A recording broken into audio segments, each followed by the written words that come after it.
1967 was Coach Young's fourth title team, which was headed by some familiar last names. Lynn Ryan, he was our quarterback that year in '67, and a good quarterback. You know, he's a real tough kid. He's a real good leader, good quarterback. Lynn Ryan was our quarterback, and he was a very good friend. He used to live right behind me, and we were great friends. He gave of himself for the team. You know what I mean?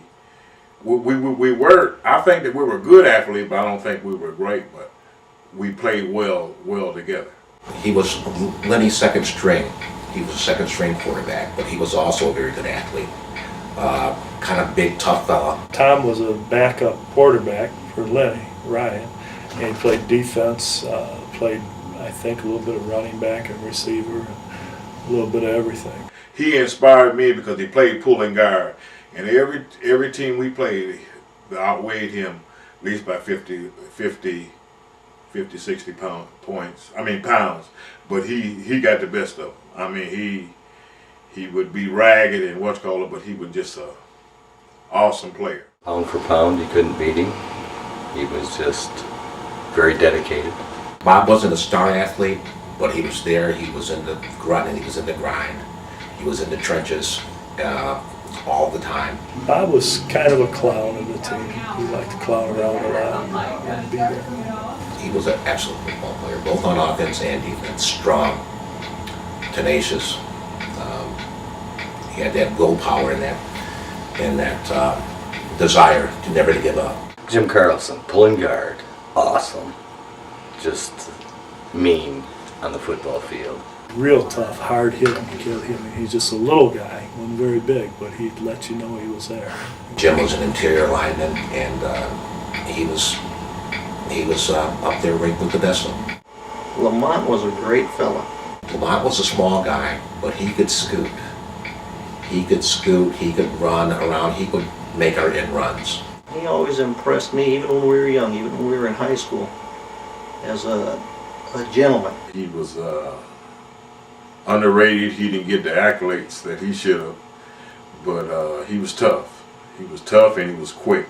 Pound for pound, he probably was the best defensive end that was in the league.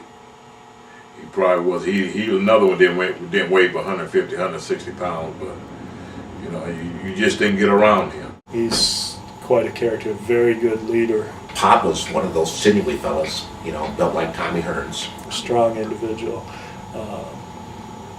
both mentally and physically. Excellent end. If he could jump like nobody could, all you had to do was put the ball up and he'd go get it. Anytime you needed yardage, you could count on Pop to get it for you. Pop, I would say, was definitely one of the leaders of the team. Terry always impressed me as being pretty sharp. Good individual, good strong personality.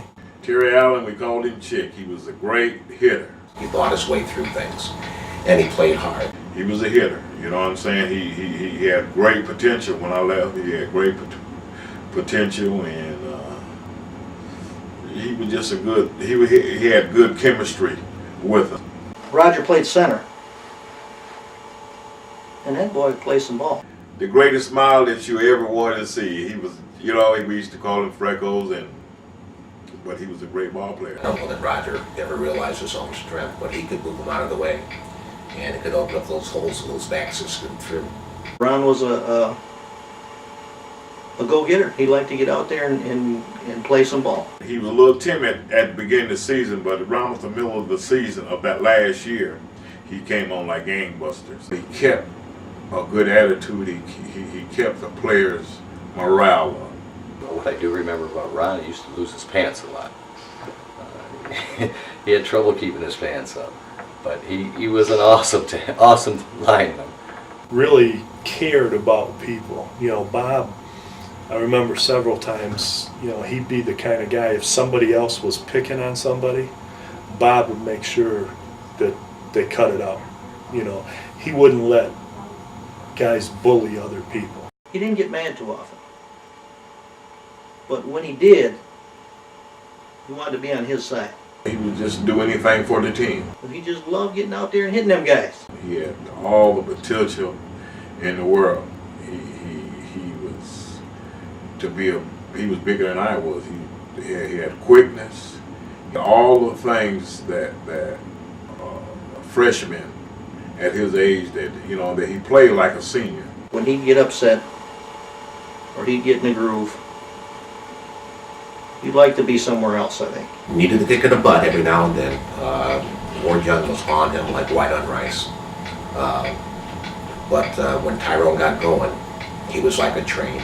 It takes a mile to stop him. I remember him dragging 3 or 4 or 5 players with him into the end zone. You've never seen anybody that could run the ball like Tyrone with one hand and hold his pants up with the other. Fun to be around. Just an excellent back. He had great ability. He could run. He had good skills from the standpoint of good reaction to just about any situation. He had a full ride scholarship at Michigan State University. Played with Michigan State. He went there for 4 years on a full ride scholarship. So it tells you he's quite an athlete. Kenny Calhoun was fast and quick, and but he had to wait in line. You know what I'm saying? There's, like I said, that he could have been starting for a lot of other teams with his quickness and his speed. He had good hand and especially great hands. He was sharp and he was fast. Kenny could pick a spot in the field, and if the quarterback could get the ball there, Kenny would be there to catch it. Just a great part of the team, He was a safety, and he was a hitter.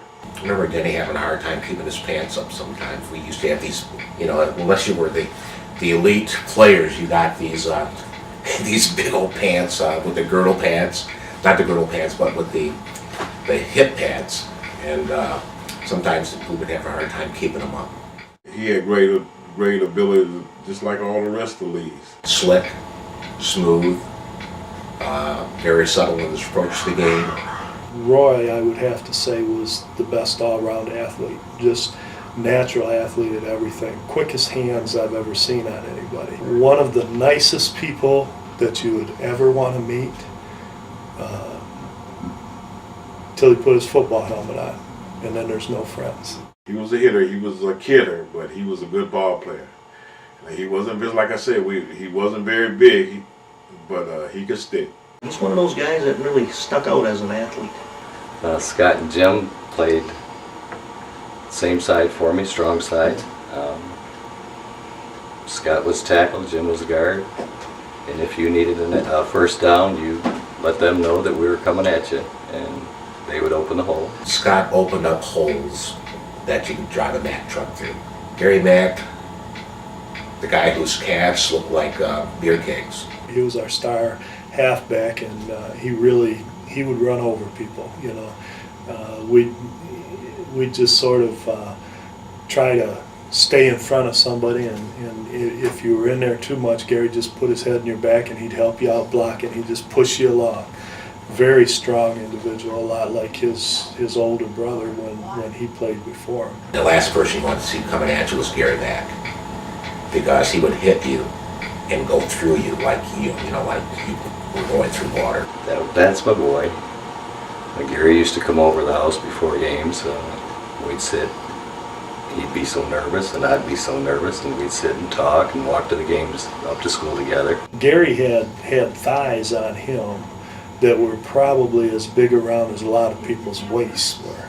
Just huge legs and low to the ground, good solid base, and he'd just run over through people. Could play any position. For running back, there was none better. He had power, he had speed. Defense, you couldn't move him. He was just an excellent ball player. Gary could play football. That boy could run that ball.